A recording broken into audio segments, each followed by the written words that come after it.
ఏ ముఖ్యమంత్రి కూడా ఎన్ని బూతులు మొత్తం కేసీఆర్ ప్రభుత్వంలో అప్పుల కుప్ప చేసి పెట్టిండ్రు అని చెప్పేసి అంటున్నాడు. ప్రజలకు నిజాలు చెప్తే నమ్మరు. మరి ఇప్పుడు ఇన్ని హామీలు నెరవేర్చాలంటే కూడా అన్ని తెలిసి ఉమ్, మీరు హామీలు ఇచ్చి వాళ్ళ అపవాదు మీరు కేసీఆర్ ఏమి ఇస్తుంటే ఎవరు నమ్ముతారు? హైడ్రా తీసుకొచ్చింది మీరు సమర్థిస్తారా, వ్యతిరేకిస్తారా? ఇన్ని మంచి పనులు చేసిన వ్యక్తిని ప్రతిరోజు పట్టుకొని నువ్వు ఒక చిల్లరగా తిట్టినట్టు తిడుతున్నావు. ఉచిత బస్సు వల్ల అంటే మామూలు మహిళలను ఆదుకోవడానికి ఇండియాలో టాప్లో ఉన్నటువంటి తెలంగాణను కింద పడేస్తున్నాయి. మీ పైన ఉన్నటువంటి వ్యతిరేకత మిమ్మల్ని ఓడించిందా, లేకపోతే నేను నమ్ముకున్నా, నాకేం లేదు, నేను గరీబాన్ని అయిపోయినా. Hello friends, welcome to our channel. ఈరోజు మనం ప్రముఖ రాజకీయ నాయకుడు, ముఖ్యంగా సుదీర్ఘ రాజకీయ జీవితం ఉన్నటువంటి ఎమ్మెల్యే, తర్వాత మాజీ ఆర్టీసీ చైర్మన్, దాంతోపాటు అనేకమైనటువంటి పదవులు పొందినటువంటి వ్యక్తి. సో వారే నిజామాబాద్ టైగర్ బాజిరెడ్డి గోవర్ధన్ గారు. సో వారితో స్పెషల్ ఇంటర్వ్యూ చేద్దాం. నమస్కారం సార్. నమస్కారం. సో ముందుగా చెప్పండి సార్, కాంగ్రెస్ పరిపాలన ఏ విధంగా ఉందని మీరు అనుకుంటున్నారు? ఇప్పుడు నేను చెప్తే ఎట్లా ఉంటుందంటే, అపోజిషన్లో ఉన్నాం కాబట్టి మేము ఇతర విమర్శిస్తున్నామని అనుకుంటారు కాంగ్రెస్ పార్టీ వాళ్ళు. మీరు నన్ను అడిగే బదులు జనంలోకి వెళ్ళి అడగండి, వాళ్ళు చెప్తారు మీకు కాంగ్రెస్ పార్టీ ప్రభుత్వం ఏ విధంగా ఉంది, ఓనీ వాళ్ళు ఇచ్చిన హామీలు ఏమైనా నెరవేరుస్తున్నాయా అనే విషయాన్ని మీరు ప్రజల్లోకి వెళ్ళి అడిగితే వాళ్ళు క్లియర్ చెప్తారు. అంటే వాళ్ళు ఇంకా మరీ భూత భాషలు చెప్తారు వాళ్ళు. నేను చెప్పలేను కానీ భూత భాషలు చెప్తాయి. నేను నా జీవితంలో చాలా మంది ముఖ్యమంత్రులు చూస్తున్నాను. ఏ ముఖ్యమంత్రి కూడా ఎన్ని బూతులు తిన్నటువంటి ముఖ్యమంత్రి ఎవరు లేరు. కేవలం నేను చూస్తున్నటువంటి రేవంత్ రెడ్డి తప్ప. మరి అపవాదం ఎందుకు వచ్చింది అనేది ఆయనకు అర్థమైతే లేదు. అర్థం కాక ఇంకా కంటిన్యూ చేస్తున్నాడు. నేనేమంటున్నా అంటే, జనం ప్రజల్లో గత 10 ఏళ్ళ క్రితం తెలంగాణ వచ్చిన తర్వాత, కేసీఆర్ గారు ముఖ్యమంత్రి అయిన తర్వాత వారు చేసిన పరిపాలన ఏ విధంగా ఉండే అంటే, రైతాంగాన్ని ఆదుకున్నాడు ఆయన, పెదవాళ్ళని ఆదుకున్నాడు ఆయన, పెళ్లి చెందినటువంటి ఆడపిల్లల తల్లిని ఆదుకున్నాడు, తల్లుల్ని ఆదుకున్నాడు, గర్భిణి దాల్చినటువంటి తల్లుల్ని ఆదుకున్నాడు, పుట్టిన బిడ్డను ఆదుకున్నాడు ఆయన, ఆరోగ్యాన్ని చూసిన ప్రతి ఒక్కరు ఆరోగ్యాన్ని చూసిన ఆయన, రైతును ఆదుకున్నాడు ఆయన, రైతు బందే కాకుండా రైతు బీమా ఇచ్చిండు ఆయన, రైతు పండించిన పంటను కొనుగోలు చేసిన ఆయన, కొనుగోలు చేసి 1 వీక్లో అమౌంట్ ఇచ్చిన వాళ్ళకు. ఈ విధంగా ఈ దేశంలో ఎవరు చేయలేదు, కేవలం కేసీఆర్ గారు మాత్రమే చేసిండు. ఇప్పుడు రేవంత్ రెడ్డి ఎట్లా ఉన్నాడంటే, పులిని చూసిన కవాత పెట్టుకుంటున్నది పరిస్థితి. ఆయన చేసిన కార్యక్రమాలు నేను ఏదో ఇంకా డబుల్ చేస్తాను ఆయన. అంటే ప్రతి పథకంలో కూడా ప్రతి దాంట్లో కూడా డబల్ డబల్ డబల్ డబల్. అసలు ప్రజలకు అర్థం కాదు ఏంటంటే, మేము మొత్తుకుని చెప్పినా కూడా ఎలక్షన్లలో ఈ వ్యక్తి ఏమన్నాడు, ఫస్ట్ చెప్పిండు ఆయన, ప్రజలకు నిజాలు చెప్తే నమ్మరు, అబద్ధాలే గట్టి నమ్ముతారు అని ఆయన చెప్పిండు ఆయన. ఇప్పుడు కూడా అదే కంటిన్యూ చేస్తున్నాడు ఆయన. కనీసం మరి నేను అబద్ధం చెప్పి గెలిచిన, నేను ఇబ్బంది అయితే చేయలేకపోతున్నా అనే మాట మాట్లాడుతున్నాడు ఆయన. అని ఇప్పుడు కూడా ఏం చేస్తున్నా అంటే, మేమన్నీ చేసినాం. మొత్తం కేసీఆర్ ప్రభుత్వంలో అప్పుల కుప్ప చేసి పెట్టిండ్రు అని చెప్పేసి అంటున్నాడు. మరి ఇప్పుడు ఇన్ని హామీలు నెరవేర్చాలంటే కూడా మరి అంతకు మించి డబ్బులు కావాలి కదా. అప్పుల కుప్ప అయింది, ఎంత అప్పు చేసిండు అనేది క్లియర్ ప్రతి సంవత్సరం ఉంటుంది బడ్జెట్లో. అవును, ఆడిట్లో బడ్జెట్లో ప్రతి సంవత్సరం ఈ ఇది ఆడిటర్ అండ్ కంట్రోల్ జనరల్ అని ఒక రిపోర్ట్ ఉంటుంది. ఆ రిపోర్ట్లో ప్రతి ఇయర్ బడ్జెట్ ప్రవేశపెడతాం మనం. ఇంత రాబడి వచ్చింది, ఇన్ని అప్పులు ఉన్నాయి, ఇన్ని అప్పులకు మనం ఇంత అమౌంట్ కడుతున్నాం మనం అనేది క్లియర్ ఉంటుంది, ప్రతి సంవత్సరం ఉంటుంది బడ్జెట్లో. అది తెలుసు వీళ్ళకు. కాంగ్రెస్ పార్టీ వాళ్ళు కూడా బడ్జెట్ వాళ్ళకు ఉండే, ఇప్పుడు ఫైనాన్స్ మినిస్టర్ ఆయన అపోజిషన్ లీడర్ ఉండే, ఆయన మాట చెప్తున్నా, చంద్రబాబు ఉండే, చాలా మంది కాంగ్రెస్ పార్టీ నాయకులు ఎమ్మెల్యేలు ఉండ్రి, బడ్జెట్లో ప్రసంగించిన వాళ్ళు, బడ్జెట్లో డిస్కషన్ చేసిన వాళ్ళు, అన్ని తెలిసి మీరు హామీలు ఇచ్చి వాళ్ళ అపవాదు మీరు కేసీఆర్ ఏమి ఇస్తుంటే ఎవరు నమ్ముతారు?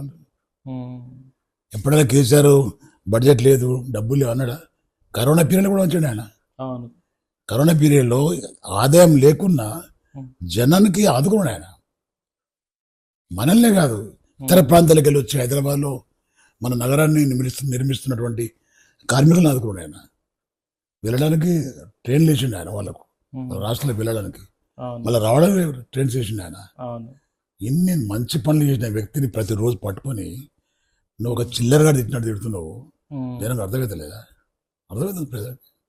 సో ఇప్పుడు 5 సంవత్సరాలు కాంగ్రెస్ కొనసాగే అవకాశం ఉందంటారా లేదంటారా? ఈ ప్రజల చేతిలో ఉంది. నేను ఒకటి చెప్తున్నా, వాళ్ళ పార్టీకి చెందినటువంటి శాసనసభ్యులు అర్థం చేసుకోవాలా, ఆ, ఈ వ్యక్తి వల్ల మా పుట్టి మునిగిపోతుంది. ఈ వ్యక్తి నాయకత్వంలో పనిచేస్తే ఈ ప్రభుత్వంలో మా పడవ మునిగిపోతుంది, మా పార్టీ కూడా నాశనం అవుతుంది ఆలోచన వాళ్ళకి వస్తే ఉమ్, ఈ వ్యక్తిని పక్క తీసేయాలి. ఉమ్, పక్క తీసేస్తే ఈ పిచ్చి చేష్టలు చేయరు. నిండా మెతుకులేదు, మీ సర్వ చంపేగా నూనె సో అవసరం ఇప్పుడు లేదు. హైడ్రా తీసుకొచ్చింది మీరు సమర్థిస్తారా వ్యతిరేకిస్తారా? ఒక మాట చెప్తే హైడ్రా ఏదైతే ఉందో సరే, హైడ్రా గతంలో కూడా మా వాళ్ళు పెట్టింది కదా, అవును హైడ్రా కాదు, వేరే పేరు ఉండేది. వేరే పేరు ఉంది, అవును కానీ ఏంటంటే ఎక్కడన్నా నాలుగు అడ్డంగా ఇల్లు కడితే తీసేసిండు. ఉమ్, ఫర్దర్లో కట్టకుండా చేసినాం మనం. ఉమ్, ఫ్యూచర్లో కట్టొద్దని ఉమ్, దానికి ఒక సిస్టమ్ పెట్టేసి పర్మిషన్ ఇవ్వద్దు ఉమ్, కడితే అనేది చేసినాం. ఉమ్, మా పని చేయొచ్చు కదా, కొన్ని ఊళ్ళు కొట్టినావు నువ్వు, ఉమ్, మీద డబ్బులు వసూలు చేస్తున్నావు, ఉమ్, బ్లాక్మెయిల్ చేసి. ఉమ్, ఎవరికి లాభం అది? ఎవరికి లాభం? అప్పుడేమో కేసీఆర్ గారు పంజాబ్ వెళ్ళి ఉమ్, రైతులు అప్పుడు ధర్నాలు చేసినప్పుడు, ఢిల్లీ ధర్నాలు చేసినప్పుడు చనిపోయిన కుటుంబాలను ఆదుకుంటాను పోయిండు ఆయన. వాటి పరంగా అమౌంట్ ఇచ్చిండు. అవును మా రాష్ట్ర పైసలు తీసుకుపోయి పంజాబ్ వస్తున్నాడు. ఇప్పుడు నువ్వేం చేస్తున్నావు మరి? ఈ రాష్ట్రం పైసలు మొత్తం దోసుకొని పోయి ఢిల్లీ పెడుతున్నావు. ఉమ్, దాని పరిస్థితి ఏంది? హర్యానా ఎలక్షన్ అయితే నీ పైసలు కావాలి మనకి, ఉమ్, ఇవాళ మహారాష్ట్ర అయితే మనకి కావాలి డబ్బులు. ఉమ్, ఎవరికి పోతున్నాయి అవి? అడిగే నాదులు లేడా నీకు? ఈ వ్యక్తి ఎట్లా ఉన్నాడంటే ఇంకా అదే నమ్ముతున్నాడు, ప్రజల్ని మోసం చేయొచ్చు. ఉమ్, ప్రజలకు అర్థమైపోయింది, ప్రతి ఊర్లో తిట్టని వ్యక్తి లేడు. ఉమ్, ఇదంత అన్యాయం అంటే చెప్పరాకుండా అన్యాయం. ఒక ఒక ఒక టైంలో ఇండియాలో టాప్లో ఉన్నటువంటి తెలంగాణను ఇంకా కింద పడేస్తున్నాడు. నాయకులకు నష్టం లేదులే, ప్రజలకు నష్టం. ప్రజలకు నష్టం. ప్రజలకి ఎట్లా ఉంటాయంటే ఇప్పుడు వడ్లు పండినాయండి, ఉమ్, కొన్ని నాదుడు దిక్కులేడు, ఉమ్, 60% నమ్మకం ఎంత నువ్వు పెడుతున్నావు. ఇప్పుడు ఉమ్, 60% నమ్మకం ఎంత ప్రైవేట్ వాళ్ళు కొన్న తర్వాత ఇవాళ నువ్వు కొనుగోలు కేంద్రాలు పెడుతున్నాను. ఉమ్. ఇప్పుడు రుణమాఫీ కూడా కంప్లీట్ గా చేసేసానని చెప్పి చెప్తున్నారు. 40% చేసిండు, ఉమ్, ఇంకా 60 చేయాలి కదా. ఉమ్, అంటే జనం ఇప్పుడు అర్థమవుతుంది మొత్తం టోటల్గా. ఈవెన్ 11 మంత్స్లో అర్థమవుతుంది. ఉమ్, మళ్ళా కేసీఆర్ ఉంటేనే బాగుంటుండేమో అనే పరిస్థితి ప్రతి గ్రామంలో వచ్చేసింది. అది ఉమ్. ఉచిత బస్సు వల్ల అంటే మామూలుగా మహిళలను ఆదుకోవడానికి ఉచిత బస్సు అయితే ప్రవేశపెట్టిందో. ఒక విషయం ఏంటంటే, నేను మాజీ ఆర్టీసీ చైర్మన్, నేను నాకు నా అనుభవం చెప్తాను. అవును గతంలో ఆర్టీసీ నష్టాలు ఉండే. అవును. ఎంత నష్టాలు అంటే ప్రతిరోజు 4-5 కోట్ల నష్టం ఉండే. ఉమ్, 5 కోట్ల నష్టం, ఉమ్, 5 కోట్ల నష్టాన్ని పూడ్చినాం మేము. ఉమ్, కొంచెం ఛార్జ్ పెంచో, లేకపోతే లీకేజ్ పోనీయకుండా చేసో, లేకపోతే ఏదో చేసి పెంచినాం మేము, ఉమ్, లెవెల్ చేసినాం మేము. ఇవాళ ఈ వ్యక్తి ఫ్రీ బస్ అని చెప్పిండు. ఉమ్, ఫ్రీ బస్ అని చెప్పి ఆడవాళ్లకు ఇచ్చే బస్సులు తగ్గించిండు, ఉమ్, బస్సులు తగ్గించిండు. ప్రతి బస్కు స్పెషల్ బస్ అని పెట్టి ఛార్జీలు వేసేసిండు. ఉమ్, ఇప్పుడు ఏమవుతుంది, మగవాళ్ళకి ఏమైంది, ఆడవాళ్ళు ఆపితే ఆపుతున్నాడు. అవును. ఏమని ఫ్రీ కేసులు ఇవన్నీ నాకేందు కానీ ఎక్కుతున్నాడు, ఆపకుండా వెళ్ళిపోతున్నాడు ఉమ్, డ్రైవర్. తర్వాత ఆపిండి అనుకో, ఉమ్, వాళ్ళు ఎక్కుతున్నారు, వాళ్ళ టికెట్లు ఫ్రీ టికెట్, అందరు కూర్చుంటారు సీట్లలో. మొగోడు ఎక్కుతున్నాడు, డబ్బులు ఇస్తున్నాడు, వాడు సీట్ లేదు, ఉమ్, వాడికైతే బాధ. అవును. ఆటో వాళ్ళు కూడా చాలా సఫర్ అవుతున్నారు. ఆటో వాళ్ళకి బాగా పెద్ద మాట్లాడారు కదా, ప్రతి సంవత్సరం 12,000 ఇస్తా అని చెప్పి 12,000 ఇస్తారు. రూపాయి దిక్కులేదు, ఉమ్, ఆత్మహత్యలు చేస్తుంటారు పాపంలో. ఆటో బ్యాంకులో తీసుకున్నారు, లోన్ తీసుకున్నారు, ఇన్స్టాల్మెంట్ కడతలేరు, అవును. చచ్చిపోతున్నారు చాలా మంది. ఉమ్, నువ్వు అందరిని బాగోదు కదా, నీకు అందరూ ఓట్లు వేసినా కాంగ్రెస్ పార్టీకి, ఉమ్. మరి ఎవరిని ఆదుకుంటున్నావు నువ్వు? సో ఇప్పుడు 6 గ్యారంటీలు ఏవైతే ఇచ్చాడో దాంట్లో చాలా వరకు అసలు ఇప్పటివరకు స్టార్ట్ కూడా చేయలేదని చెప్పి విమర్శలు వస్తున్నాయి. అవన్నీ స్టార్ట్ చేసే అవకాశం ఉందా, అసలు బడ్జెట్ ఉందా? స్టార్ట్ చేయడు, పాడు చేయడు. ఆ వ్యక్తిని కాదు కూడా చేతగానోడు. ఉమ్. పబ్లిక్ డైవర్షన్ కోసం ఈ హైడ్రా కులగణన అని కూడా ఒక కొత్త కాన్సెప్ట్ ఎవరు చెప్తాను నీకు, నీ బ్యాంక్ అకౌంట్ ఎంత ఉన్నాయి ఎవరు చెప్తాను చెప్పు నాకు. నువ్వేనా గతంలో టీడీపీ ఉన్నప్పుడు కేసీఆర్ గారు పెట్టిన ఒకరోజు సర్వే, దాని సర్వేలో ఎందుకు ఇవ్వాలా, నీకు ఎందుకు నీ ప్రైవేట్ సంవత్సరం నీకెందుకు ఇవ్వాలని నరికినావు నువ్వు, నీకెందుకు అయిపోయి మరి దానివల్ల వచ్చేదేంది, ఒరిగేదేంది? నువ్వు ఇస్తాను ఇచ్చే కదా ఆడవాళ్ళకు, నువ్వు 4,000 పెన్షన్ అన్నావు, ఉమ్, పది 2,000 ఇస్తున్నావు. ఉమ్, లేని వాళ్ళకి 2,500 ఇస్తున్నావు. ఉమ్, ఒకటి లేదు రూపాయి. ఉమ్, ఆడపిల్లలకు స్కూటీలు ఇస్తున్నావు. రూపాయి దిక్కు లేదు. ఉమ్, ఇప్పటికీ 1,50,000 మందికి ఉమ్, ఈచ్ పర్సన్ తులం బంగారం నువ్వు ఇవ్వాలా. ఉమ్. 1,50,000 తులాల బంగారం నువ్వు ఇవ్వాలి. యాకిలు ఇస్తూ చెప్పు నాకు. ఎంత బడ్జెట్ కావాలి? యాకిలు ఇస్తూ అడ్డగోలు మాటలు అడ్డగోలు. ఊర్లలో ఆడు తుపాకి రావడం తిరుగుతాడు చూడు, ఉమ్, వాడికి రేవంత్ రెడ్డికి ఏం తేడా ఉన్నది? ఏం తేడా లేదు. ఉమ్, అంటే చెప్తున్నా, జనంకు ఉమ్, కొంచెం వాళ్ళు ఏమనుకో ప్రజలు ఎందుకు ఓట్లు వేసిందంటే కేసీఆర్ చెడ్డని కాంగ్రెస్ పార్టీకి వెళ్ళేవాళ్ళు. ఉమ్, కేసీఆర్ బాగానే చేసిండు. ఉమ్, ఒకసారి 2 సార్లు ఆయనకి ఇచ్చినాం కదా మనము. మూడోసారికి ఒకసారి ఇద్దాము కాంగ్రెస్ పార్టీకి, ఉమ్. వాళ్ళు ఇంకా బాగా చేస్తా అంటారు అని వేసిన పాపం. ఇప్పుడు అది వాళ్ళు వేసిన తప్పు. ఇప్పుడు భూపతి రెడ్డి గారు మీ పైన గెలిచారు. సో మీ పైన ఉన్నటువంటి వ్యతిరేకత మిమ్మల్ని ఓడించిందా, లేకపోతే పార్టీ మార్పు కోసం అని చెప్పేసి భూపతి రెడ్డిని నన్ను అడిగితే లాభం లేదు. మీరు ప్రజలను అడగాలి. ఉమ్, నన్ను అడిగితే నాది నా డబ్బా నేను కొట్టుకుంటా, లాభం లేదు. ప్రజలను అడగాలి. ఉమ్, బాజిరెడ్డి కొడితే ఎందుకు కొడుకుంటుండ్రు, ఆయన ఎందుకు గెలిపించాడు వాళ్ళు చెప్తారు కదా వాళ్ళు. అంటే ఇప్పుడు మెయిన్గా కేసీఆర్ని ఎందుకు కొట్టినంటే కేసీఆర్ ఒకసారి చేంజ్ అనేది చూద్దాం, కొత్త పరిపాలన ఎట్లుంటది అనేటువంటి ఒక ఆశతోని ఇప్పుడు నా ప్లస్ మితిమీరినటువంటి అవైతే హామీలు ఇచ్చిండ్రో అది అట్లాంటి హామీలే గెలిపించారు. సో మీ పైన వ్యతిరేకత ఉందా లేదా నువ్వు ప్రజలను అడగాలి. నన్ను నేను చెప్తాను లాభం. అంటే మెయిన్గా నేను ప్రజలను అడిగిన కొంతమందిని మీకు మరి ఏమన్నారు ఇంటర్వ్యూ వాళ్ళు? చేయకముందు వాళ్ళు వాళ్ళు ఏమన్నారంటే మీరు చేసేటువంటి అభివృద్ధి కార్యక్రమాలు, కొంతమంది అయితే ఇంకా గుండెలో పెట్టుకొని అసలు బాజిరెడ్డి చేసినటువంటి మా లైఫ్లో చేంజ్ వచ్చిందని చెప్పి వాళ్ళ కళలో నీళ్ళు కూడా వస్తున్నాయి. సో అంతమంది పాజిటివ్ రెస్పాన్స్ ఉంది. సో అయినప్పటికీ ఒక మార్పు కోసమే చేసిన నేను అంతే అనుకుంటున్నాను. అంతే అంతే. అంటే వీళ్ళు చెప్పేది ఏంటంటే నేను నమ్ముకున్నా, నాకేం లేదు, నేను గరీబాన్ని అయిపోయినా అని. అదే ఏది మన బీద అరుపులు ఆడిచిండు ప్రజల దగ్గర. వాళ్ళందరూ పాపం. సో ఇప్పుడు భూపతి రెడ్డి గారు ఎలా ఉంది పరిపాలన? అంటే ఆయన ఎమ్మెల్యే గెలిచిన నన్ను తర్వాత అడగద్దు, ఏమన్నా నువ్వు ప్రజలను అడగాలి. నన్ను అడిగితే లాభం. నన్ను అడగద్దు, మీరు ఆ ప్రజలను అడగాల. ప్రజలను అడుగుతున్నాను. నా దగ్గరికి 100,000 మంది వచ్చినా మాట్లాడుతుంటే వాళ్ళతోటి. అవును. వాళ్ళ పని అని చెప్తుంటే, మాట్లాడుతుంటే, పంపిస్తుంటే. ఆ పరిస్థితి లేదు అక్కడ. సో రెగ్యులర్ ఉంటాడు. ఓవరాల్ గా కాంగ్రెస్ అట్టర్ ఫ్లాప్ అయింది అనమాట. ఈ బిల్డింగ్ నాది కాదు, క్యాంపస్ నాది కాదు, గవర్నమెంట్ బిల్డింగ్ అది. కేవలం నేను ఉన్నానే అలాగ వస్తలేడు. గతంలో అందులో నేను ఉన్నానే వస్తలేడు. దాని ఎవరికి ఇబ్బంది అవుతుంది? అల్టిమేట్గా ప్రజలే కదా. ప్రజలు ఇక్కడ కూర్చుంటారు కదా, టీ తాగుతుంది, చాయ్ తాగుతుంది, మంచిగా తాగుతుంది, కూర్చుంటారు. చైర్లు ఉండే, చల్లగా ఉండే, ఏసీలు ఉండే. ప్రజల కోసం కట్టించుండు కేసీఆర్ దాన్ని ప్రతి ఎమ్మెల్యేకు. నువ్వు రావాలి కానీ కూర్చోవాలి కదా. రాడు, అక్కడ షెడ్ వేసుకుని కూర్చున్నాడు బిచ్చగాలేగా. ఏం లాభము? అది ఎవడు ఎమ్మెల్యే అయితే వాడికి అది. నీ ఎమ్మెల్యే వాడు ఉండాలి కదా. లేదు. సో ఇంకా ఇప్పుడు కాంగ్రెస్ పార్టీ అయితే మొత్తానికి 1 year అట్టర్ ఫ్లాప్ అయిపోయింది. ఇంకా అది అటు ఇంకా చిన్నది. సో భవిష్యత్తు ఇంకా పెద్దవాడు కూడా రాలే, ఏం కాదు. ఇప్పుడు ఏంటంటే బీజేపీ కూడా చాలా ప్రయత్నాలు చేస్తుంది తెలంగాణలో. అంటే 8 ఒక సీట్లు. విషయము ప్రజలకు నేను మనం చేస్తున్నాను. ఇప్పటికే అనుభవిస్తున్నారు ప్రజలు, ఇప్పటికే బాధపడుతున్నారు. మళ్ళీ రేపు పొద్దున బీజేపీ వాళ్ళు వచ్చి మాకు డబుల్ ఇంజన్ సర్కార్ కావాలా అనే స్లోగన్ ఇస్తారు నాకు తెలుసు. ఇప్పటికే 10 ఏళ్ళు వెనకపోయింది తెలంగాణ. వాళ్ళకి వేస్తే ఇంక 20 ఏళ్ళు వెనకపోతుంది. అంతేనా? అంతే కదా. సో మెయిన్ గా ఏమనుకుంటున్నారంటే ఒకసారి బీఆర్ఎస్ కి ఇచ్చారు, ఒకసారి కాంగ్రెస్ కి ఇచ్చారు, ఈసారి మాకు ఇవ్వండి అని చెప్పి వాళ్ళు మాకు ఇవ్వండి వాళ్ళు అంటారు. వాళ్ళు అడగడం తప్పు లేదు, వాళ్ళ పార్టీ వాళ్ళు అంటారు. వాళ్ళు కానీ ప్రజల గురించి కదా. మాకు ఇస్తే మేము బీసీని ముఖ్యమంత్రి చేస్తాము, ఎవడనేది బీసీ అయితేంది, ఓసీ అయితేంది, ప్రజలకు చూసుకోవాలి తప్ప బీసీ అయితే ఇస్తాడు.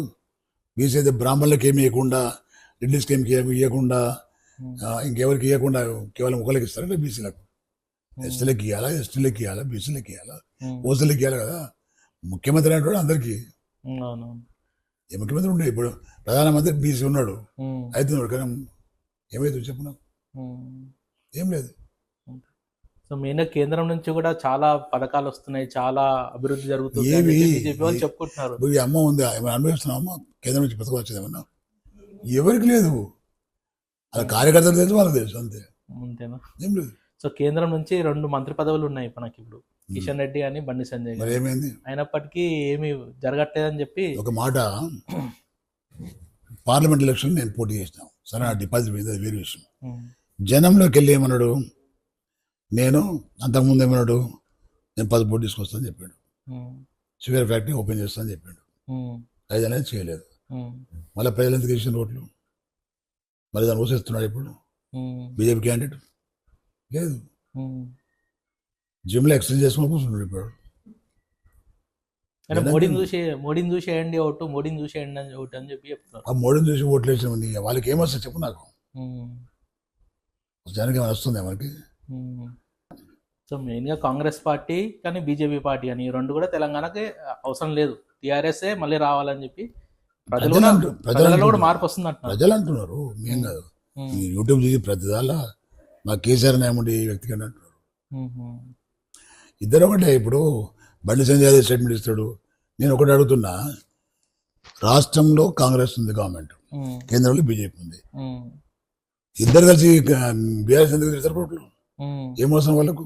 నేను పవర్లా మేము వీరు వాడి తిట్టారు, వాడి మీరు తిట్టారు కదా. లేదు, ఇద్దరు దోస్తులు, ఇద్దరు కలిసి మళ్ళీ తిడతారు. కారణం ఏంది? పేరుకు అర్థం కదా. ఇప్పుడు ఫామ్ హౌస్ పేరు రేడని చేశారు, దాన్ని ఏమైనా చెప్పాలని అంటే బండి సంజయ్ అంటాడు. అరే నీకేమవుతున్నావు? నీ పని చేయి. దేశంలో ఉన్నటువంటి హోమ్ మినిస్టర్ నీకు స్థానం ఇచ్చారు. హోమ్ మినిస్టర్ ధర్నా వేస్తాడు, మన వేసిండు ధర్నా. ఇది కథ. అంటే స్థాయిని తగ్గించుకోనని నా ప్రజల కోసం పోరాడుతున్నా. రిజైన్ చేయవా? రిజైన్ చేయు. రుణకాలు ఎందుకు నీకు? ఒక హోమ్ మినిస్టర్ ఏముండవు, ధర్నా వేస్తావా? చెప్పడం లేకనా నీకు? కింద పిల్లగాలు దించు, కంట్రోల్ చేయాలి. అది అమ్ములేదు నీకు. ఇద్దరు దోస్తులు. ఇప్పుడు కాంగ్రెస్ అంటుంది బీఆర్ఎస్ బీజేపీ రెండు కలిసి. ఎట్లా? ఒక్క సంఘటన చెప్పు నాకు, ఒక్క సంఘటన చెప్పు. ఇద్దరు ఒకటైంది, నేను 10 చెప్తా. మరి ఇద్దరు ఒకటే 10 చెప్తా నేను. మెదక్లో బీఆర్ఎస్ గెలిచే అవకాశం ఉన్నా కానీ బీజేపీని గెలిపి అవన్నీ ప్రతిదీ కూడా నేనున్నాను అనుకో, నేను కంటెక్ట్ చేసిన. నన్ను పెట్టింది బీజేపీ వెళ్ళడానికి కాదు కదా. అంటే కాంగ్రెస్ ఆరోపణ అట్లా చేస్తా ఉంది. అంటే రెండింటిని ఒకటి అది ఆరోపణ కాదు. స్టేట్మెంట్ చూడను, ఒకరికొకరు ఇచ్చే స్టేట్మెంట్ చూడను. ఈ జిల్లాలు చూడను. అంకుల్ మీరు మంత్రి కావాలి అంకుల్ అంటాడు అరవింద్. వాళ్ళను సుదర్శన్ రెడ్డి. సుదర్శన్ రెడ్డి కాంగ్రెస్ వాడు, బీజేపీ వాడు. ఏం అంకుల్ నీకు?